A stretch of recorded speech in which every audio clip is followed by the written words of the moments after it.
here's the problem with our cash bail system. The idea is that if you have money, you can buy your freedom, and if you don't, you can't, and you sit in jail. 2/3 of people who go to jail in this country live below the poverty line.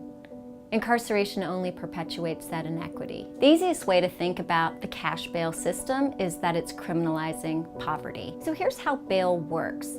When somebody gets arrested, they're accused of a crime, and that's all it is. It's an accusation. And then they go in front of a judge, and a judge, oftentimes in this country, sets bail.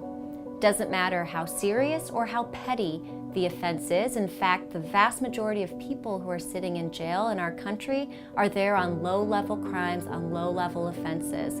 Nothing that makes us worry about public safety. When bail gets set, if that person has $500, $1,000, $5,000 to pay that bail, they get to go home. They get to go back to their jobs, to their families, to their communities. They get to fight their case. They get to fully enjoy that presumption of innocence. But if they don't have $500, $1,000, $5,000, they sit in jail.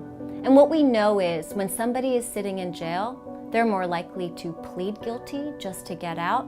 They're more likely to also suffer the impacts of being incarcerated. So we know in this country that who money bail impacts the most are communities of color, Black and brown people, people who don't have access to money, who don't have access to wealth. The problem with bail is that it's not just about not having that money and you sit in jail, but there are all of these other collateral consequences. And what I mean by that is all of the other ways in which somebody's life is impacted simply for not having, say, $500 to pay their way out of jail.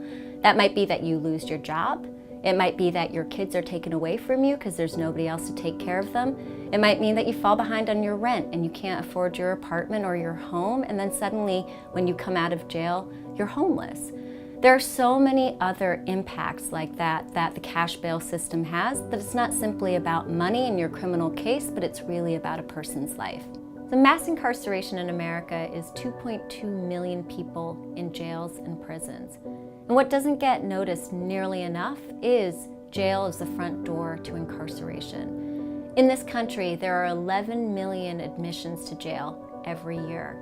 And in the past 3 decades, the majority of the increase in incarceration is because of bail and pretrial detention, meaning bail is set, people can't afford it, and there are more and more people in our jails every single day, more and more people contributing to that 2.2 million of mass incarceration in this country because of bail. Sitting in jail destabilizes a person to the point that even when they get out, they're more likely to be rearrested, more likely to have continued contact with the criminal justice system, because that period of being in jail, because they couldn't afford bail, leads to what's known in the business as a criminogenic effect, meaning once you are in the system, you're more likely to be in the system again and again. And that is ultimately because the person was too poor to make bail the first time around. Everything that sets them up to be safe, to be law-abiding, to be healthy, and to be well falls apart.